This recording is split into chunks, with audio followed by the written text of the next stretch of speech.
वक्त की बात है, एक गांव में एक अजीब वाकया हुआ। काफी तेज गर्मी होने की वजह से लोग अपने घरों की तरफ निकल गए और शाम होने का इंतजार करने लगे। जब शाम का टाइम करीब आया तो क्या देखते हैं कि सूरज तो अभी तक गरूब ही नहीं हो रहा। लोग ये माजरा देखकर बहुत परेशान थे। अबू जान देखो तो सही, सूरज के गरूब होने का टाइम हो गया है, लेकिन सूरज गरूब नहीं हुआ अभी तक। ये क्या माजरा है, मुझे समझ नहीं आ रहा।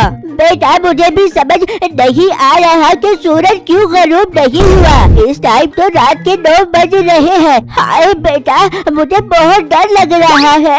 हाय मैं मर गई, सूरज तो गरम गरम आग फेंक रहा है, अब हमारा क्या बनेगा। हर लम्हा गुजरने के साथ साथ लोगों की परेशानी बढ़ती ही जा रही थी। हर तरफ टीवी में भी यही खबरें मौजूद थी कि सूरज गरूब क्यों नहीं हो रहा।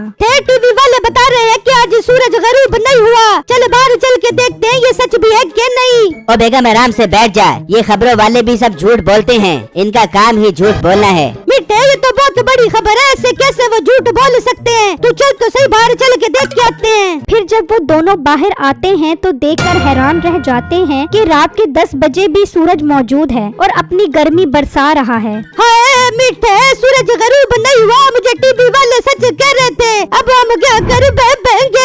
ओ बेगम मैं क्या बताऊं सूरज गरूब क्यों नहीं हुआ, मेरी तो आप दिमाग की बत्ती गुल हो गई है कसम से। मिठे जल्दी से अंदर चल, ये ना हो कि सूरज की गर्मी से मेरा सारा गोरा रंग उतर जाबे और मुझे काला करके चला जाबे।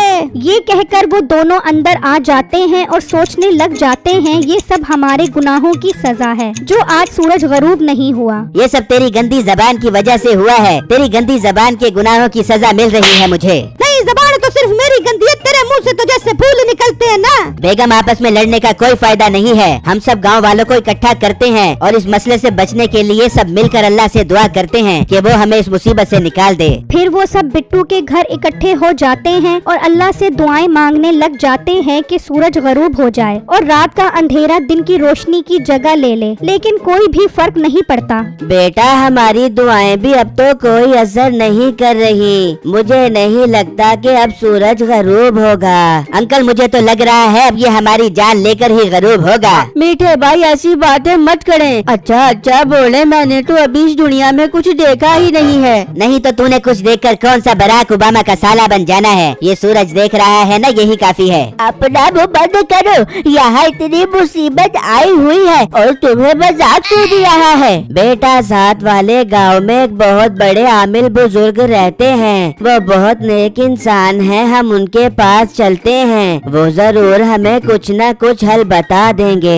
हाँ ठीक है अंकल, अभी चलते हैं उनके पास। फिर वो सब मिलकर बुजुर्ग के पास पहुंच जाते हैं और उनसे उस मसले का हल दरियाफ्त करने लग जाते हैं। बेटा आज से 200 साल पहले एक बहुत बड़ा जादूगर था जिसने जमीन में 2 पौधे उगाए थे।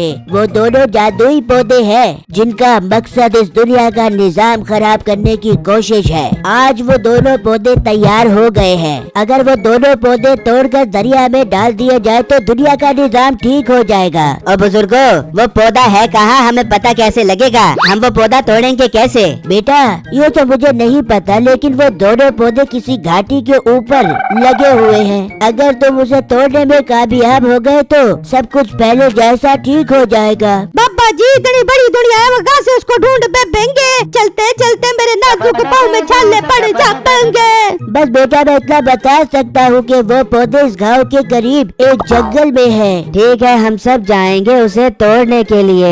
नहीं अंकल, उसे तोड़ने के लिए मैं और मीठा भाई जाएंगे और दोनों पौधे ढूंढकर उसे तोड़कर लेकर आएंगे अपने हाथों में। हाँ बिट्टू ये तुमने ठीक कहा है, हम आज ही वो पौधा ढूंढ कर आएंगे। फिर मीठा और बिट्टू दोनों जंगल की तरफ निकल जाते हैं, लेकिन उन्हें कहीं भी वो पौधे नहीं मिलते और आखिर वो थक हार कर एक जगह बैठ जाते हैं। मीठे भाई मुझे नहीं लगता वो पौधा इस जंगल में है, हमें अब वापस चले जाना चाहिए। हाँ बिट्टू तुम ठीक कह रहे हो, अब यहाँ से जाना ही बेहतर है। वो अभी जाने की तैयारी कर ही रहे होते हैं कि अचानक बिट्टू को वो दोनों पौधे नजर आ जाते हैं। मीठे भाई वो देखो दोनों पौधे मिल गए हैं, जरा पड़े पीछे तो देखो। फिर जब मीठा पीछे देखता है तो वहाँ वो दोनों पौधे मौजूद होते हैं। हाँ बिट्टू तुम ठीक कह रहे हो, ये तो वही पौधे हैं जो उन बुजुर्ग ने बताए थे। चलो एक पौधा तुम तोड़ो और एक मैं तोड़ता हूँ। फिर मीठा और बिट्टू दोनों एक एक पौधे तोड़ लेते हैं। चलो मीठे भाई, अब इन दोनों पौधों को ले जाकर दरिया में डाल देते हैं। हाँ हाँ बिट्टू चलो। फिर जब वो दरिया पर पहुंचते हैं तो मीठा चुपके से एक पौधा लेकर वहां से चला जाता है और जब वो बिट्टू पौधा दरिया में डालता है तो फौरन रात हो जाती है। लेकिन सूरज तो अभी भी गरूब नहीं होता। बिट्टू दाएं बाएं देखता है लेकिन उसे मीठा नजर नहीं आता।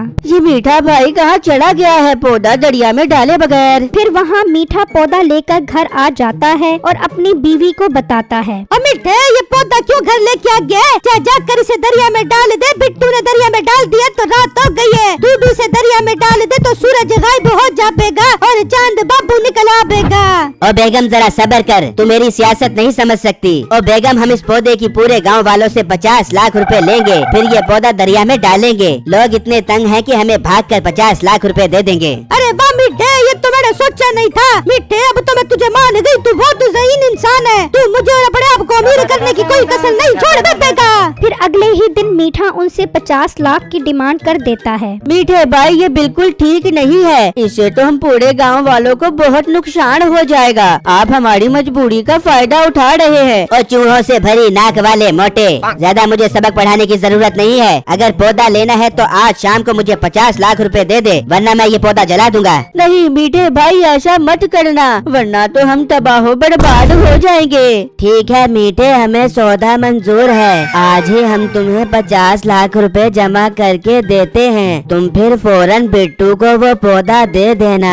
जनाबे आली, मोतबाना गुजारिश है कि जल्द से जल्द मुझे 50 लाख रुपए मेरे घर पर पहुंचा दिए जाएं। अल आरिस, आपका शागिर्द मीठा उर्फ छोटा पहलवान। ये कहकर मीठा और नसीबो वहाँ से चले जाते हैं और वो सब पैसे जमा करने की प्लानिंग करने लग जाते हैं। अंकल, ये हमारी मजबूरी का फायदा उठा रहा है। इस तरह तो ठीक बात नहीं है। हाँ बेटा, बात तो ठीक नहीं है, लेकिन अब हम और कुछ नहीं कर सकते।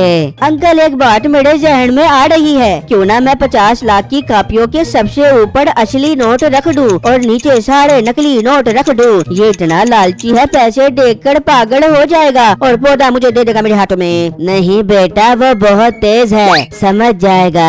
अंकल, लड़ाई करने में कोई हर्ज नहीं है। बिट्टू ऐसा ही करता है और पैसे लेकर मीठे के पास चला जाता है। मीठा पैसे लेकर बहुत खुश हो जाता है और वो पौधा बिट्टू को दे देता है। बिट्टू वो पौधे लेकर चला जाता है और जब मीठा नोट गिनता है तो ऊपर असली नोट होता है और अंदर बाकी सारे नकली नोट होते हैं। और ये तो वो मोटा में लूट के चला गया है। ओ बेगम, चल उसके पीछे। दरिया में डालने से पहले हमने वो पौधा उससे छीनना है। फिर वो दोनों घर से निकलते हैं और जैसे ही वो दरिया पर पहुंचते हैं तो बिट्टू फौरन वो पौधा दरिया में डाल देता है तो फौरन सूरज चला जाता है और चांद निकल आता है। ओ मोटे, तूने ये मेरे साथ ठीक नहीं किया। मैंने बिल्कुल ठीक किया है। तुम जैसे लोगों की यही सजा है। वहाँ सब लोग भी खुश हो जाते हैं कि बिट्टू अपने मिशन में कामयाब हो गया है। ये जस्ट एक कहानी है। इससे हमें ये सबक मिलता है कि हमें हर वक्त अल्लाह से अपने गुनाहों की माफी मांगनी चाहिए और